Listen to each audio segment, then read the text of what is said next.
тот вечер он шел по мосту с сыном на руках. Сумерки уже окрасили небо золотисто-розовыми оттенками, река внизу отражала последние лучи солнца. Его сын, обнявший его за шею, дремал после долгой прогулки. Он думал лишь о том, как вернуться домой, приготовить ужин и уложить ребенка спать. Но впереди, у перил моста, он заметил женскую фигуру. Она стояла, опершись руками о холодный металл, и смотрела вниз, туда, где вода казалась бесконечной и притягательной. В ее позе не было случайности. Плечи дрожали, дыхание было сбивчивым, словно она боролась с последним решением. В тот миг он понял все без слов.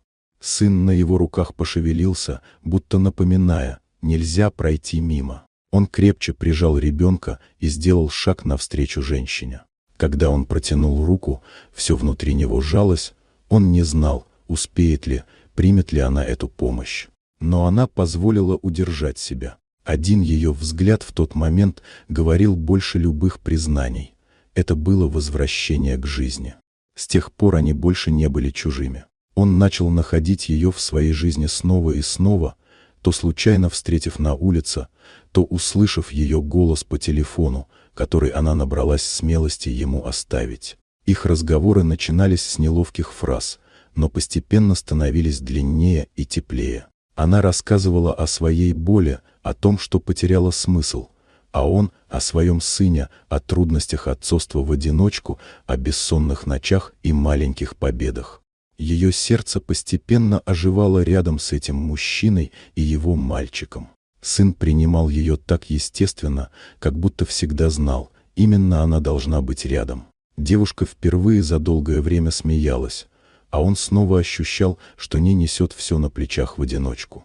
Прошли месяцы, и их встречи стали привычкой. Она научилась готовить его любимый кофе по утрам, а он чинить ее старый велосипед.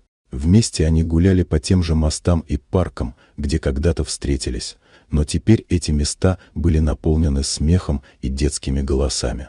Однажды, в тот же час заката, когда их история началась, он сделал ей предложение. Не с пышными словами и не с подготовленным сценарием, просто взял ее за руку и сказал, что не представляет своей жизни без нее.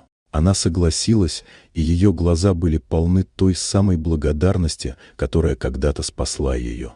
Теперь они жили одной семьей. Утро начиналось с детского смеха, с запаха кофе и со взгляда, в котором было все — любовь, доверие, память о том, что их связало. И каждый раз, проходя мимо того моста, они вспоминали: одно случайное мгновение стало началом новой жизни для троих.